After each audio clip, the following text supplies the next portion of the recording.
आत्मीय भाइयों एवं बहनों, प्रणाम। कैसे हैं आप? अच्छे ही होंगे।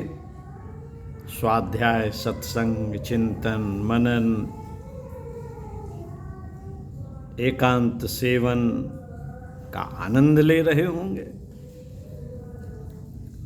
इन्हीं एकांत के क्षणों में मैं पुस्तक स्वाध्याय, सत्संग और चिंतन मनन लेखक श्री राम शर्मा आचार्य पृष्ठ 35 से पढ़कर सुना रहा हूं। कृपया ध्यान से धीरे धीरे सुनिए, थोड़ा समय दीजिए। विषय है उत्तम पुस्तकें जागृत देवता हैं, उनकी नियमित उपासना करें। साथियों, ज्ञान की वृद्धि के लिए, ज्ञानोपासना के लिए पुस्तकों का अध्ययन एक महत्वपूर्ण आधार है। मानव जाति द्वारा संचित समस्त ज्ञान पुस्तकों में संचित है। खासकर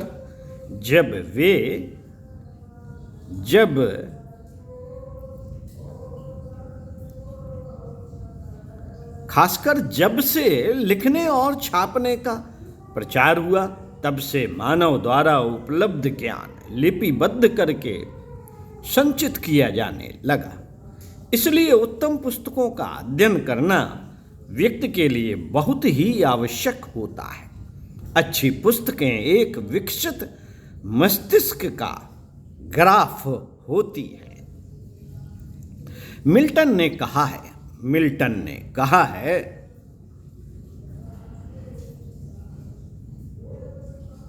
अच्छी पुस्तकें एक महान आत्मा का जीवन रक्त है, क्योंकि उसमें उसके जीवन का विचार सार सन्निहित होता है। व्यक्ति मर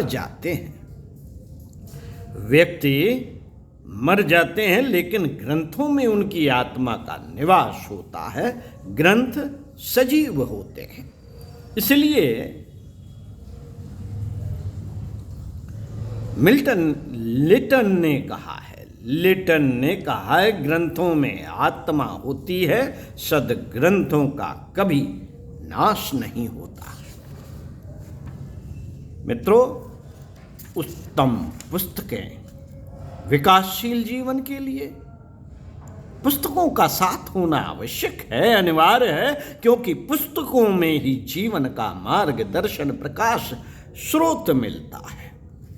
वस्तुतः संसार के सभी भीषण सागर में डूबते उतराते मनुष्यों के लिए पुस्तकें उस प्रकाश स्तंभ की तरह सहायक होती हैं, जैसे समुद्र में चलने वाले जहाजों को मार्ग दिखाने वाले प्रकाश ग्रह। शिशरों ने कहा है ग्रंथ रहित कमरा आत्मा रहित देह के समान है। तात्पर्य यह है कि उत्तम पुस्तकें नहीं होने से मनुष्य ज्ञान से वंचित रह जाता है और ज्ञान रहित जीवन मुर्दे के समान है, मुर्दे के समान व्यर्थ होता है। जो व्यक्ति दिन रात अच्छी पुस्तकों का संपर्क प्राप्त करते हैं, उनमें मानवीय चेतना ज्ञान प्रकाश से दीप्त होकर जगमगा उठती है। ज्ञान का अभाव भी एक तरह की मृत्यु है। उत्तम पुस्तकों में उत्तम विचार होते हैं। उत्तम विचार, उदात्त भावनाएं, भव्य कल्पनाएं जहां हैं वहीं स्वर्ग है। लोकमान्य तिलक ने कहा है, मैं नरक में भी उत्तम पुस्तकों का स्वागत करूंगा, क्योंकि इनमें वह शक्ति है कि जहां ये रहेंगी वहां अपने आप ही स्वर्ग बन जाएगा। स्वर्ग का दृश्य अस्तित्व कहीं नहीं है। मनुष्य की उत्कृष्ट मन स्थित जो उत्तम विचारों का फल है वही स्वर्ग है। उत्तम पुस्तकों का सानिध्य मनुष्य की बुद्धि को जहां भी मिलता है वहीं उसे स्वर्गीय अनुभूति होने लगती है। सच्चे निस्वार्थी आत्मीय मित्र मिलना कठिन है, कठिन है। सच्चे निस्वार्थी आत्मीय मित्र मिलना कठिन है। हम में से बहुतों को इस संबंध में निराश ही होना पड़ता है। लेकिन अच्छी पुस्तकें सहज ही हमारी सच्ची मित्र बन जाती हैं। वे हमें सही रास्ता दिखाती हैं, जीवन पथ पर आगे बढ़ने में हमारा साथ देती हैं। महात्मा गांधी ने कहा है अच्छी पुस्तकें पास होने पर हमें भले मित्रों की कमी नहीं खटकती, वरन मैं जितना पुस्तकों का अध्ययन करता हूं उतनी ही वे मुझे उपयोगी मित्र मालूम होती हैं। मानव जीवन संसार का ज्ञान असंख्यों अनेकताओं से भरा पड़ा है। मानव जीवन संसार का ज्ञान असंख्यों अनेकताओं से भरा पड़ा है। मनुष्य का अपना मानस ही इतने अधिक विचारों से भरा रहता है कि क्षण क्षण नई लहरें उत्पन्न होती रहती हैं। इन अनेकताओं का परिणाम होता है मनुष्य के अंतर बाह्य जीवन में अनेक संघर्ष।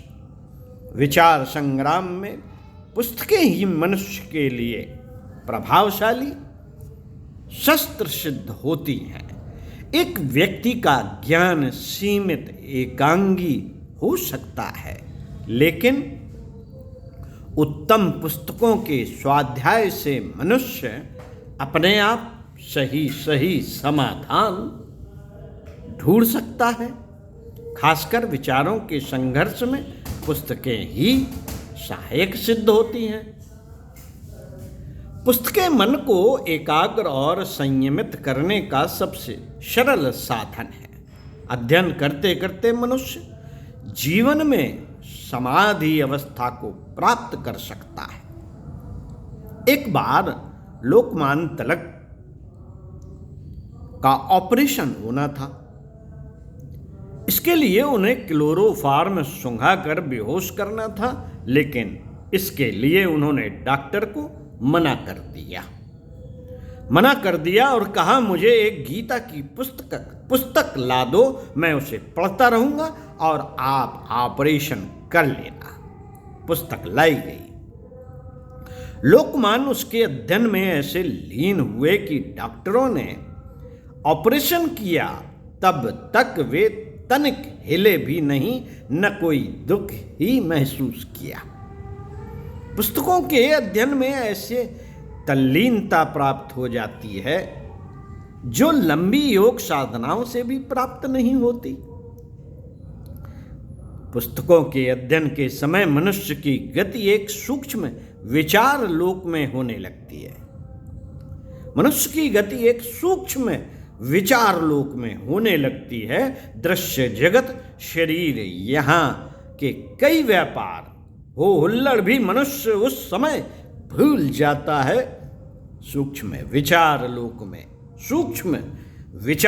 में भ्रमण करने का यह अनिवर्चनीय आनंद योगियों की समाधि अवस्था के आनंद जैसा ही होता है। इस स्थिति में मनुष्य दृश्य जगत से उठकर अदृश्य संसार में सूक्ष्म लोक में विचरण करने लगता है और वहां कई दिव्य चेतन विचारों का मानसिक स्पर्श प्राप्त करता है। यह ठीक उसी तरह है जैसे योगी दिव्य चेतना का सानिध्य प्राप्त करता है ध्यानावस्था में। पुस्तकों का अध्ययन ऐसा साधन है जिससे मनुष्य अपने अंतर्बाह्य जीवन का पर्याप्त विकास कर सकता है। मनोविकारों से परेशान दुखी चिंतित मनुष्य के लिए उससे दुख दर्द के समय उत्तम पुस्तकें अमृत हैं। अमृत हैं जिनका सानिध्य प्राप्त कर वह अपना उस समय दुख दर्द क्लेश सब कुछ भूल जाता है। अच्छी पुस्तकें मनुष्य को धैर्य शांति सांत्वना प्रदान करती हैं। किसी ने कहा है, सरस पुस्तकों से रोग पीड़ित व्यक्ति को बड़ी शांति मिलती है। जैसे स्नेहमयी जननी की मीठी मीठी थपकियां बच्चों को मीठी नींद में सुला देती हैं, वैसे ही मन या शरीर की पीड़ा को शांत करने के लिए उत्तम पुस्तकों का अवलंबन लेना सुखकर होता है। मित्रों, उत्तम पुस्तकें आदर्श ग्रंथ बहुत बड़ी संपत्ति है।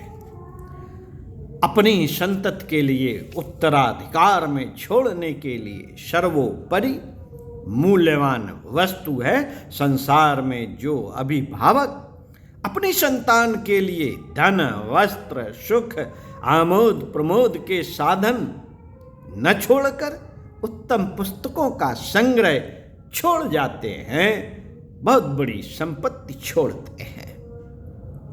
बहुत बड़ी संपत्ति छोड़ते हैं, क्योंकि उत्तम ग्रंथों का अध्ययन करके मनुष्य ऋषि देवता महात्मा महापुरुष बन सकता है। जिन परिवारों में ज्ञानार्जन का क्रम पीढ़ियों से चलता रहता है, उनमें से पंडित ज्ञानी विद्वान अवश्य निकल कर आते हैं। जहाँ उत्तम पुस्तकें होती हैं वहाँ मानो देवता निवास करते हैं। वह स्थान मंदिर है जहाँ पुस्तकों के रूप में मूक किंतु ज्ञान की चेतना युक्त देवता निवास करते हैं। वे माता पिता धन्य हैं।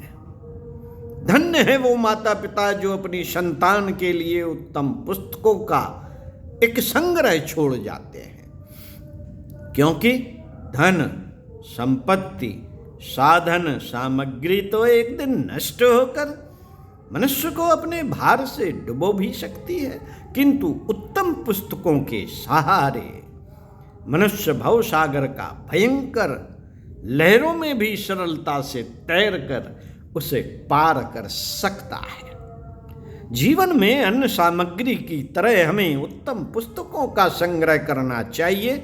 जीवन के विभिन्न अंगों पर प्रकाश डालने वाले विविध विषयों के उत्तम ग्रंथ खरीदने के लिए खर्च के बजट में सुविधानुसार आवश्यक राशि रखनी चाहिए। कपड़े भोजन मकान की तरह ही हमें पुस्तकों के लिए भी आवश्यक खर्चे की तरह ध्यान रखना चाहिए।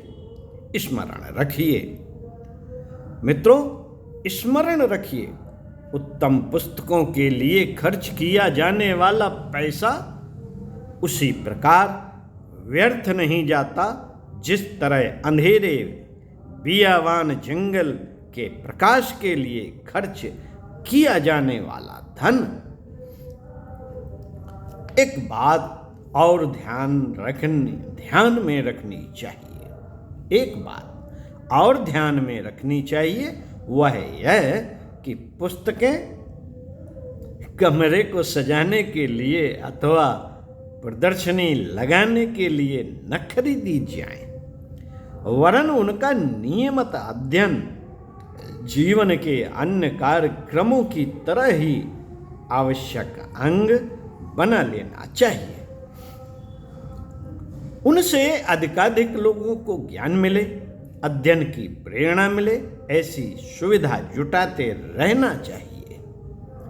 पुस्तकों की उपयोगिता अध्ययन से ही है, अन्यथा वे कीड़ों का भोजन बनने के सिवा कुछ नहीं रहती। नई पुस्तकें खरीदना, उनका अध्ययन करना, उनको अधिकाधिक उपयोग में लाना ही पुस्तकों की सच्ची कद्र करना है। सच्ची कद्र करना है। स्मरण रखिए साथियों, स्मरण रखिए, पुस्तकें जागृत देवता हैं। उनके अध्ययन मनन चिंतन के द्वारा पूजा करने पर तत्काल ही वरदान पाया जा सकता है। हमें नियमित रूप से सद्ग्रंथों का अवलोकन करना चाहिए। उत्तम पुस्तकों का स्वाध्याय जीवन का आवश्यक कर्तव्य बना लेना चाहिए। आगे इसी विषय पर पुस्तकों का जाल बिछा दिया जाए, पढ़कर सुनाएंगे। ओम शांति। सुनते रहिए, स्वाध्याय सत्संग चिंतन मनन करते रहिए।